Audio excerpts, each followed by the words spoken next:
Ici, nous avons une structure baissière. Comme ça, ok? Ça, c'est une structure de vente. Mais seulement, vous pouvez très clairement constater que ce niveau de supply ici a été balayé par le prix. Il y avait de l'imbalance sur le bloc. Le bloc était responsable d'une cassure. Mais pourquoi est-ce que le prix n'a pas respecté cette zone de supply? Bien, là, les amis, nous pouvons avoir une zone de demande à ce niveau. Mais vous allez constater que le prix a fait ça, est remonté dans la zone, mais ça a d'abord fait ça. Sûrement, vous avez déjà fait face à ce type de problème, mais vous ne savez pas pourquoi est-ce que le prix fait ça. Pourquoi est-ce que ça ramasse d'abord mon stop loss avant de remonter?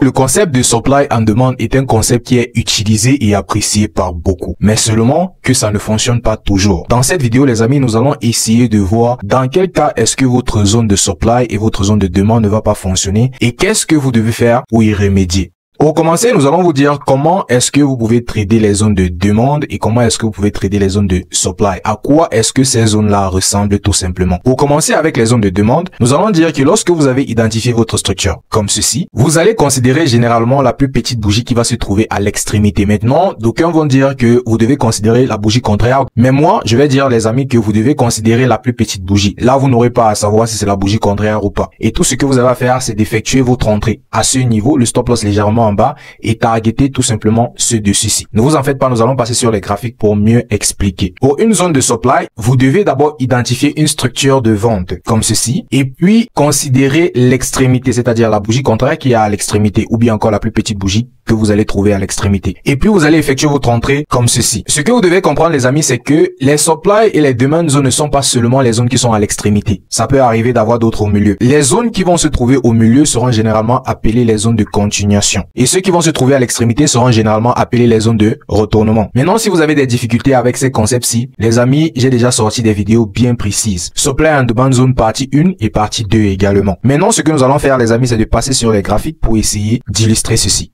Et là, les amis, nous sommes sur le graphique de l'or. Tout d'abord, vous devez identifier votre structure, c'est-à-dire soit une structure d'achat ou bien encore une structure de vente. Mais dans ce cas-ci, j'ai une structure d'achat. Et cette structure-ci, généralement, les amis, serait ce qu'on va appeler des structures de continuation. Lorsque c'est un N simple comme ça, c'est une structure de continuation. Donc là, qu'est-ce que je vais faire? Je vais identifier la plus petite bougie que j'aurai à l'extrémité. Vous allez voir que si vous considérez seulement les bougies contraires, souvent la bougie contraire peut être très grande, ce qui augmente votre zone. Donc ce que vous pouvez faire généralement, c'est considérer la plus petite bougie que vous allez avoir ici à l'extrémité. Une fois que vous avez identifié votre zone, les amis, tout ce que vous avez à faire maintenant, c'est de placer votre entrée. Le prix est tout simplement venir à l'intérieur, frapper dessus et puis boum, remonter jusqu'à cette extrémité-ci. Donc voilà comment trader une zone de demande. Maintenant, nous allons passer sur les zones de supply. Pour la zone de supply, les amis, premièrement, qu'est-ce que je dois faire? Je dois identifier ma structure de vente. Et la structure de vente que je peux trouver ici est nulle autre que celle-ci. Généralement, ceci, les amis, ça va être une structure de retournement. Une fois que j'ai identifié ceci, qu'est-ce que je vais faire? Je vais considérer la plus petite bougie qui serait à l'extrémité. Donc, je viens là, je prends la plus petite bougie à l'extrémité, comme ceci, pour avoir une entrée plus précise sur le marché. Puis, je vais effectuer mon entrée comme ceci, les amis, et nous allons voir ce qui s'est passé avec le prix. Et boum, le prix est tout simplement descendu et a frappé le TPE qui est censé être à ce niveau-ci. Voilà une illustration d'une zone de supply. Maintenant, nous allons passer sur les cas où cela ne va pas fonctionner. Les amis, avant de continuer, je tiens à préciser que nous aimerons atteindre les 10 000 abonnés avant la fin de cette année 2025. Donc, je vous prie, les amis, de liker fortement la vidéo et de vous abonner. C'est très important.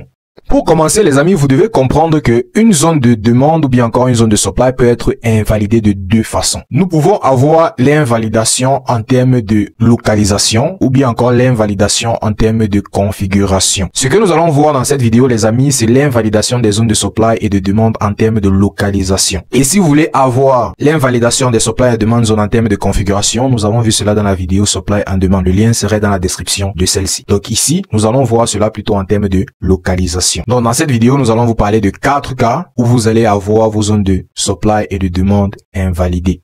La première invalidation, les amis, ça serait lorsque la cassure de votre structure est faite avec une mèche et non avec le corps de la bougie. Je m'explique. Imaginons que nous avons une structure comme ceci. Ceci paraît identique à la structure que nous avons vue plus tôt. Mais à la seule différence que, au niveau de cette cassure ici, les amis, vous allez constater que c'est avec la mèche de la bougie que cette structure a été cassée et non avec le corps. Maintenant, généralement, lorsque vous allez considérer une telle cassure, vous allez marquer votre zone de demande qui est à ce niveau, placer vos entrées, mais seulement vous allez constater penser que le prix va franchir la zone. Maintenant, je vous explique pourquoi. Il n'y avait pas de direction donnée dans cette structure-ci. Comment est-ce qu'une direction est donnée sur une structure? La direction est tout simplement donnée avec une cassure. S'il y a une cassure haussière, cela qualifie cette structure de structure haussière ou bien de structure acheteuse. Mais dans ce cas, il n'y avait tout simplement pas eu de cassure haussière. Du coup, nous ne pouvons pas dire que ceci c'est une structure acheteuse parce qu'il n'y a pas de direction claire. Ne vous en faites pas, lorsque nous allons passer sur les graphiques, vous allez mieux comprendre.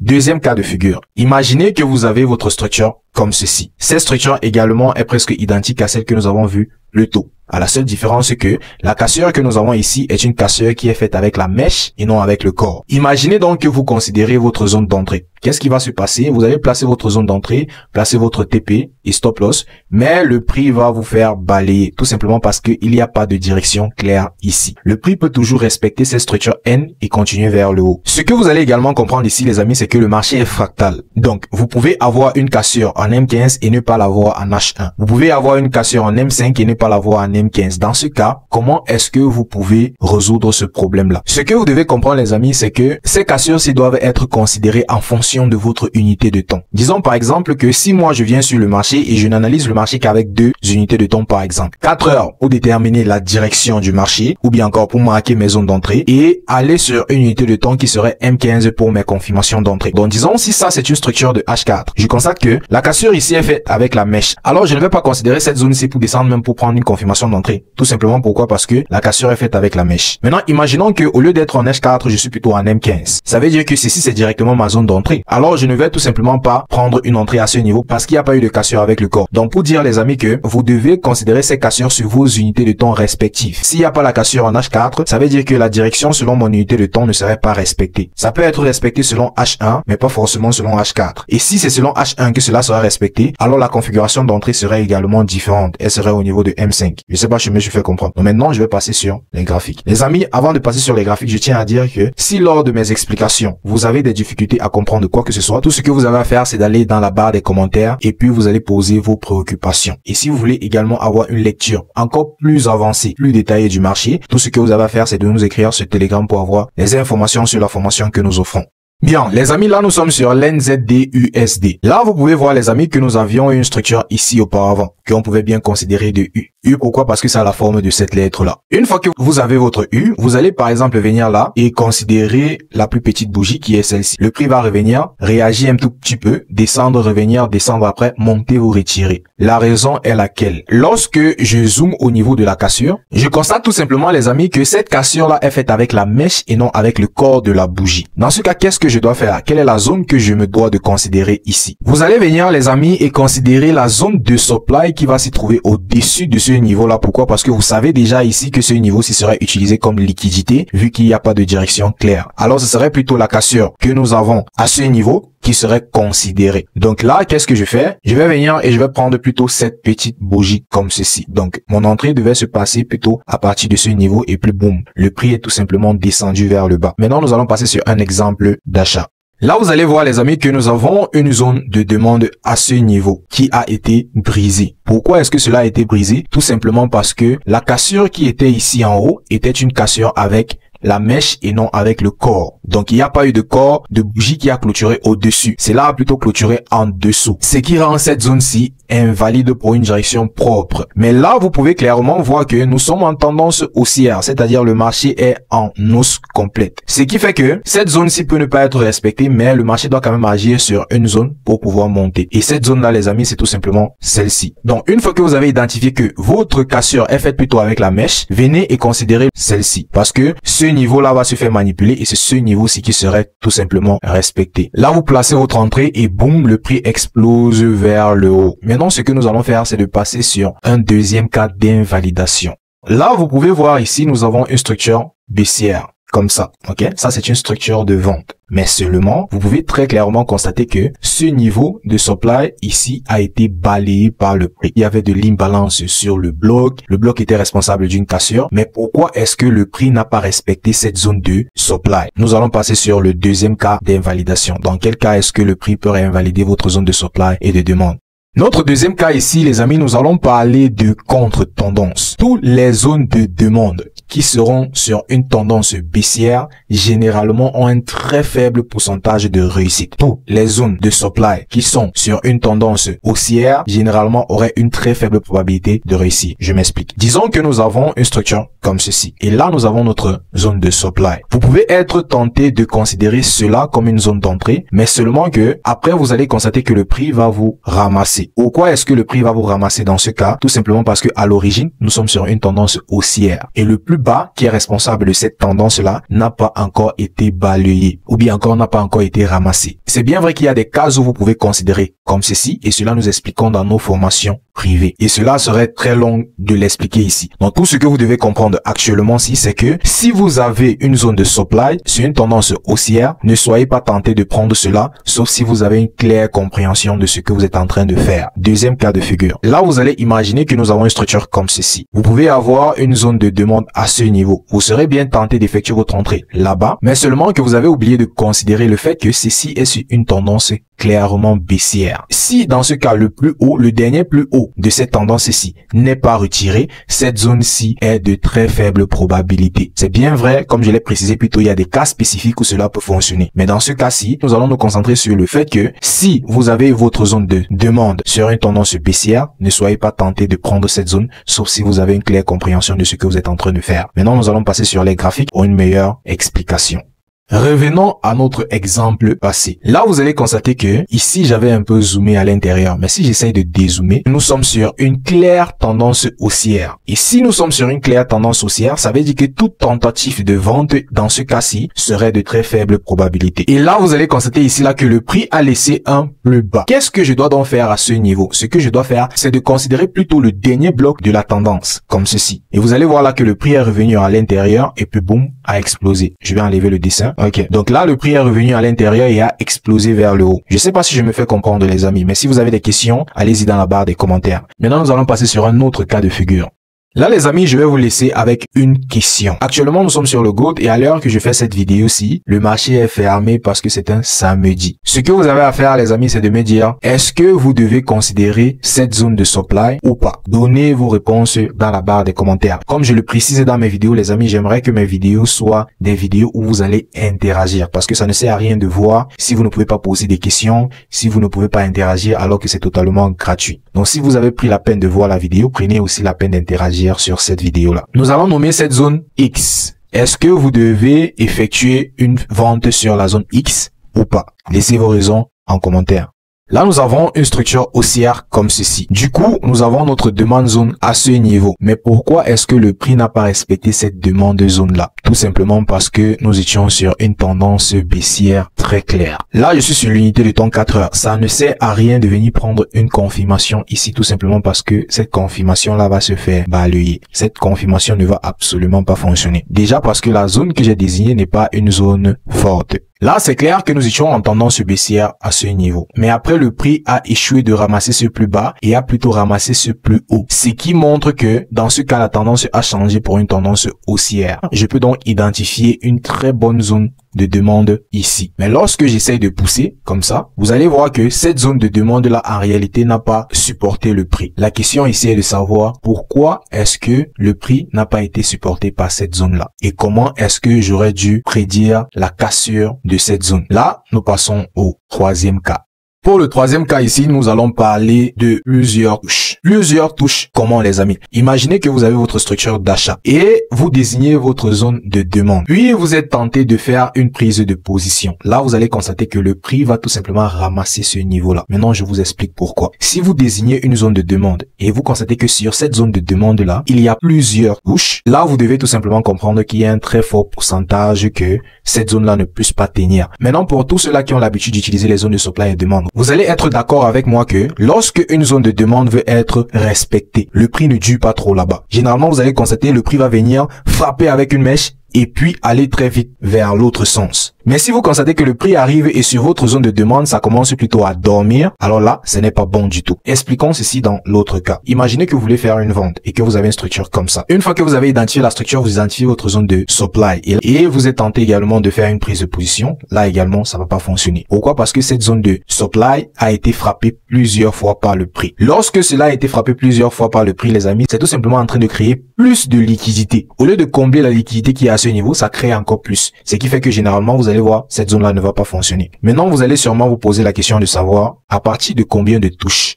est-ce que je peux ne plus considérer la zone. Je vais dire ceci, les amis, que ce serait à vous de backtester et de savoir. Mais je dirais déjà à partir de 2 touches, ne prenez plus sur la même zone. Donc là, maintenant, nous allons passer sur les graphiques pour une meilleure compréhension.